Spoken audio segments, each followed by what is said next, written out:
Hello everyone, I have just received a new sample of Great Wall Hobby's latest and greatest kit, the Su-27UB Flanker-C in 1/48 scale.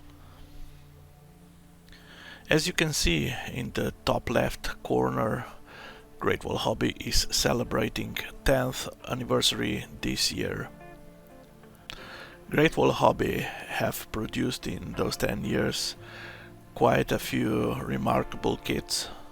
One of the first that I've heard of was MiG-29 in 1/48 scale, and that was followed by some F-15s and some other models in mainly 48 scale, which is, I admit, not my primary scale of modeling. As you can see, the model comes in a really huge box. If you are lucky enough to get the first edition of this kit, you will be treated with a metal pitot tube. Some might say that the two-seater is not their favorite version of the flanker, but Great Wall Hobby already announced that there's gonna be more versions, and they even hinted that we can expect Su-30 SM next year. Okay, let's stop with the introduction here and let's see what's hiding inside the box. The first sprue, which is also the largest of the sprues, is the top half of the fuselage with wings molded in one piece. As you can see, it's a really huge piece of plastic, but engineered really great. Great Wall Hobby really did their homework here. All the engraved details are really sharp and just about the right width and depth, so with just a bit of wash, all those lovely details will just pop up. For example, the countermeasure launchers on the sides of the Stinger are incredibly well detailed, as well as the combing of the front instrument panel, which more reminds me of some great quality resin casting than a plastic molded piece itself.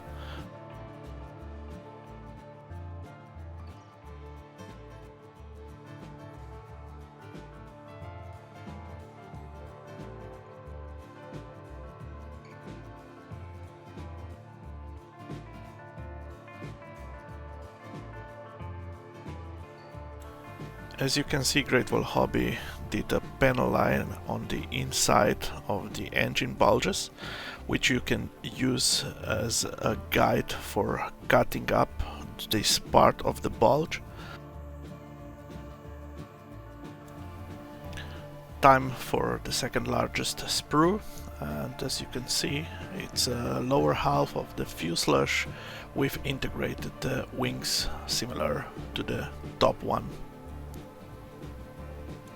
If you check closely, you will notice that Great Wall Hobby did a correct representation of this inner central part of the fuselage, which is slightly at an angle from the center outwards towards the nacelles. Engraved details, as expected, are as good here as they are on the top surfaces. Also a part of this sprue are the ailerons, as well as the top covers for the engine base, the flaperons, the main landing gear covers, and the flaps. If we check the details on the inner side of the main landing gear covers, they are very exquisite and combination of engraved and raised detail. The next sprue contains mainly the smaller parts. Here you can see the landing gear tires.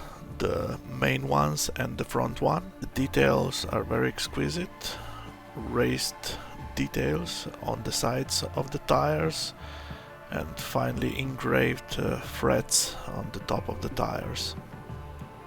The wheel hubs look really nicely detailed, and so do the main landing gear wells, but more on that later.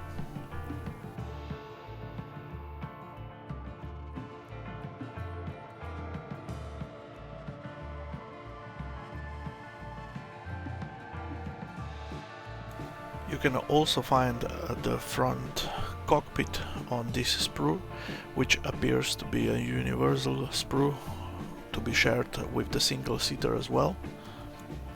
The cockpit top is molded exceptionally well with all the knobs and switches, and with some careful painting it will look as good as any aftermarket item you can put inside of any of the kits. And the front IP looks great as well.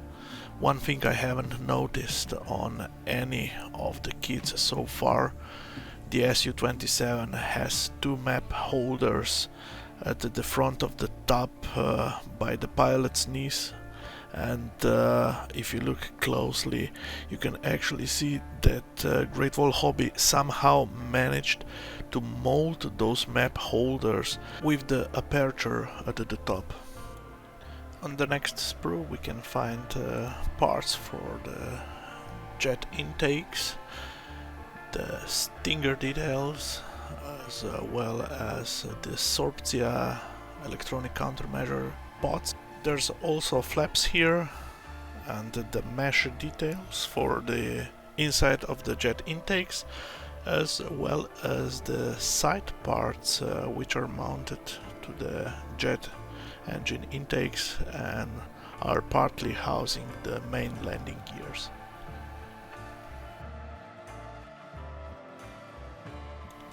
As you can see, the next two sprues are identical. These sprues contain parts for the jet exhausts, and as you can see we have parts for making either closed or open exhausts. Here you can also find the bottom auxiliary intakes, either in closed or open position, but keep in mind that the correct position for the parked aircraft is closed. This inner part of the exhaust looks really amazing without any seams and perfectly captures the wavy structure of the inner side of the afterburner chamber.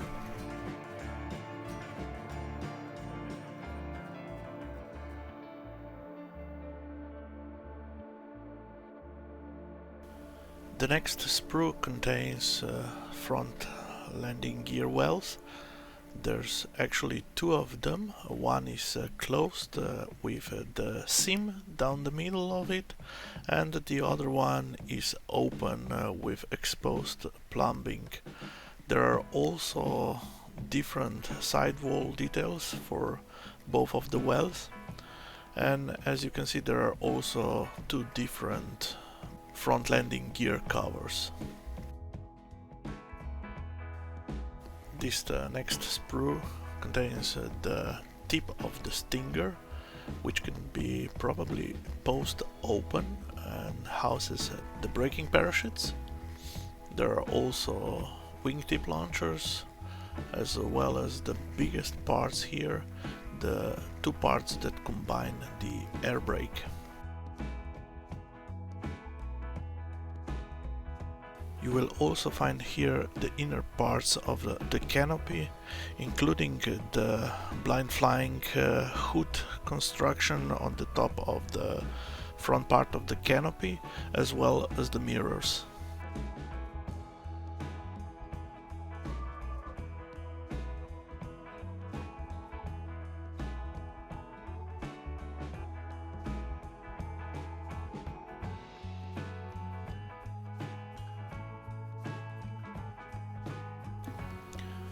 The next double sprue are parts for the two K36 ejection seats.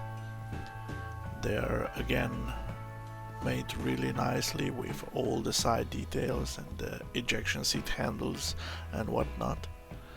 Maybe the most interesting thing that I haven't yet seen with any other model is the optional positioning of the harness. Basically you have option either to pose it tidy with all the straps in a neat position, or you can pose it with open straps, like the seat would be ready to accept the pilot.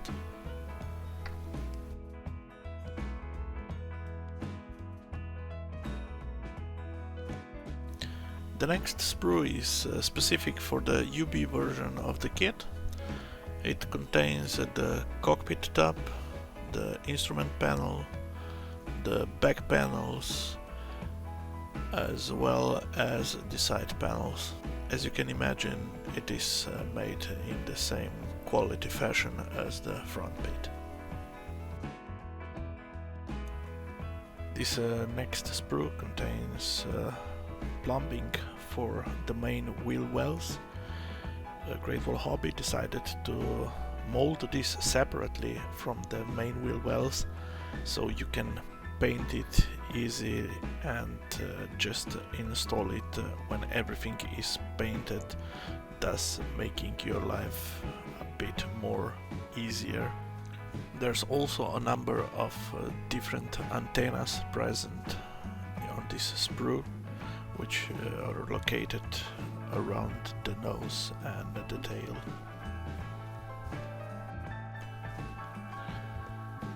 Another impressive piece of engineering, the one-piece main jet intakes with all the necessary details engraved on all sides with a consistent depth.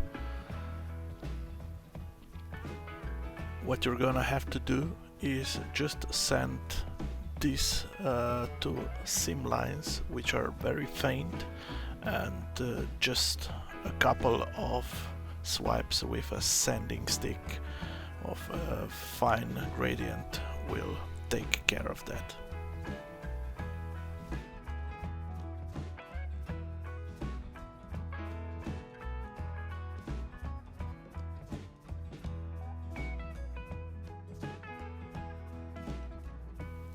Next interesting piece of this kit is a one-piece nose cone. Maybe you're wondering why the attachment part of the cone is not straight but diagonal. That is because this is the real shape of the nose cone itself, and that white or green painted part is just the front part of the cone.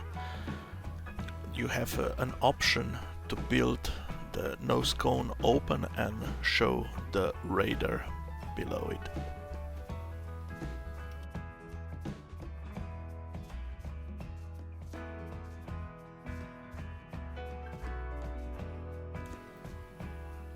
We've come to the smaller sprues. The first one is the mudguard, which is very nicely molded and should look great when painted and weathered. Next come the various weapon pylons and adapters.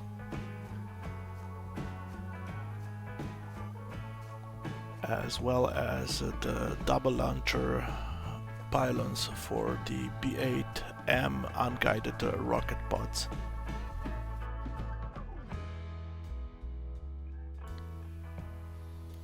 Another sprue with pylons for the air-to-air missiles, namely the R-73 Archers and R-27's Alamos. And two bags with two B8M rocket launchers each. So basically you have an option to build 4 of them and mount them on those double racks.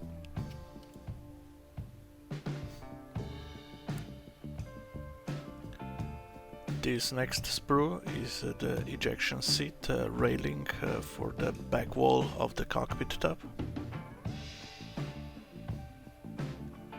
and what appears to be an ejection seat headrest.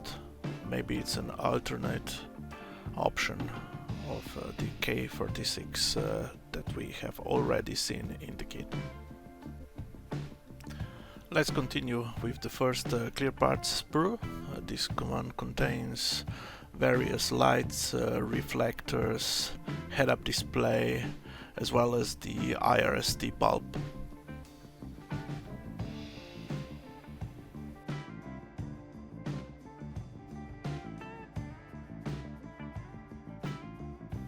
Next comes the windshield, which is molded with the front part of the fuselage around the windshield, which is basically the same step as Tamiya did with their F14 kits, and it makes life a bit easier for a modeler to achieve that perfect seam around the windshield. Great Wall Hobby decided to take similar approach to the canopy as did the AMK with their F14. So what you get is a gray plastic framing for the canopy, as well as two clear parts that should be inserted into the framing. Flankers have a really complex shaped canopies, and the double-seaters even more so than the single-seaters. All of them feature the omega-shaped cross-section of the canopy, which, if molded in one piece, creates the seam line on the top of the canopy, which many modelers really hate to remove.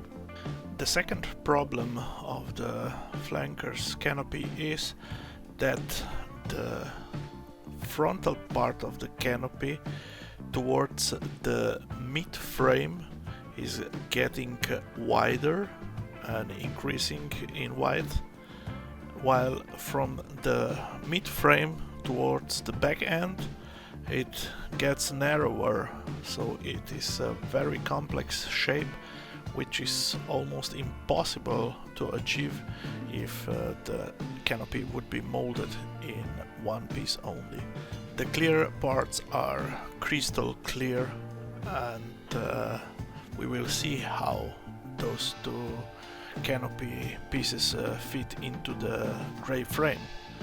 But in case a modeler should have problems with this setup, there is also a one-piece molded canopy included in the kit, which might, if nothing else, would serve as an easier way out.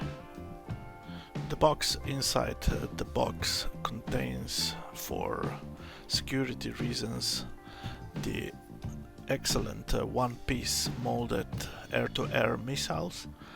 We get 4 R-73 short-range air-guided missiles, as well as 2 R-27 ET long-range air-guided missiles and 4 R-27 ER radar-guided missiles.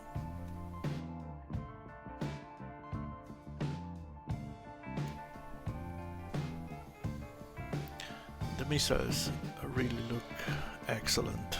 The R-27 ET contains all the little details, all the riveting, the flusher rivets are represented, all the panel lines, all the guiding vanes. Basically the only difference between the ET and the ER versions is the seeker head.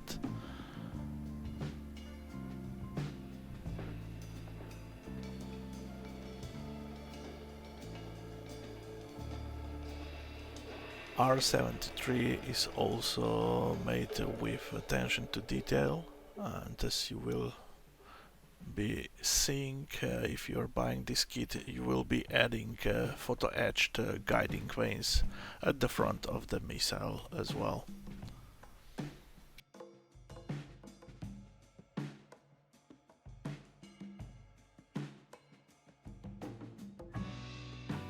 Here are the before mentioned metal parts. We get two little sprues of photo etched details for things like head-up display, some antennas, as well as the guiding vanes on the R-73 missile.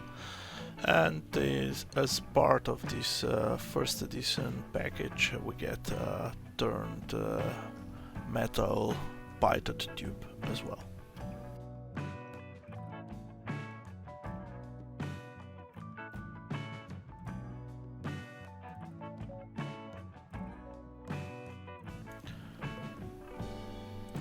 Let's take a look at the decals.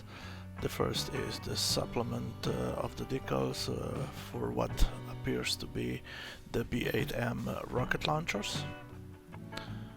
And here's the first stenciling sheet. It contains various little technical inscriptions and decals for the cockpit, the ejection seats, various missiles and rocket launchers.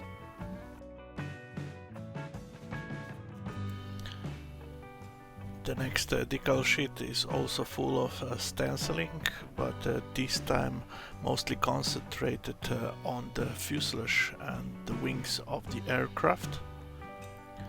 What I really like with the Great Wall Hobby design of decals is that they separate the segments of the aircraft on the decal sheet as well. So you have like top, bottom, left wing, right wing, and so on, which really fastens up the decaling process itself. And last but not least, the decal sheet with the markings options. As you can see, we have an option to build Chinese, Ukrainian and Russian or Soviet aircraft, and different artworks that adorn these aircraft. Let's take a look at the instruction sheet. There is a sheet of paper inserted in the kit, which appears to be some kind of a supplement, but unfortunately everything is written in Chinese, so I will have to check later if these are some steps that didn't make it into the instructions themselves. The front page of the instruction manual is classic box art and some brief histories of the aircraft written in Chinese and in English. Inside you can find parts diagrams. The sequence of the building is pretty standard. You start with the ejection seats and the front cockpit tab, and you continue to the rear cockpit tab. You also have an option here to assemble the radar parts. This is followed by main landing gear wells together with all the plumbing and all the undercarriage, the intakes, and so on and so on. The instructions are pretty clear, and there shouldn't be any problems using them during the build.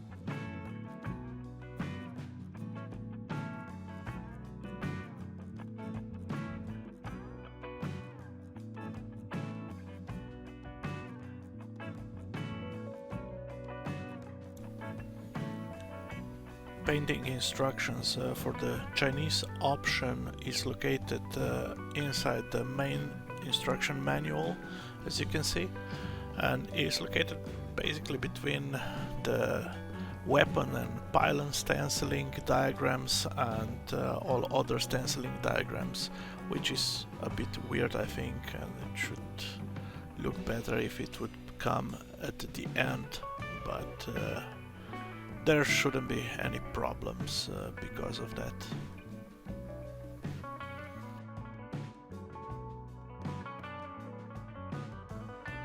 And here are the other painting instructions for other options in the kit, namely the Red 100 named the Pokrishkin, which was a triple hero of the Soviet Union, ace and one of the best fighter pilots of Second World War, as well as a very interesting option, Red 64, which carries this faded and patched up scheme with really nice artwork.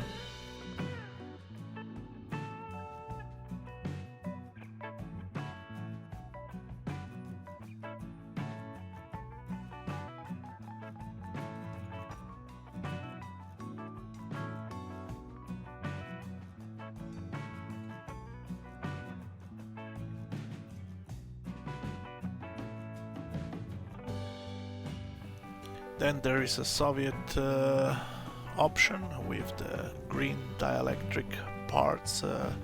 This aircraft was based in Poland at the end of the Soviet Union.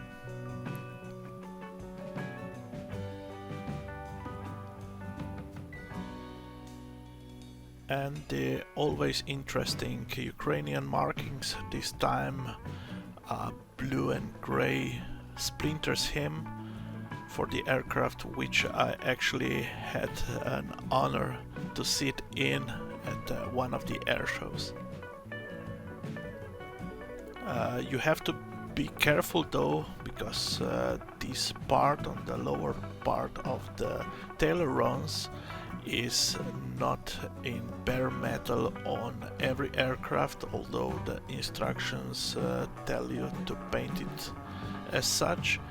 So use caution and use reference photos to see if those panels are bare metal or not.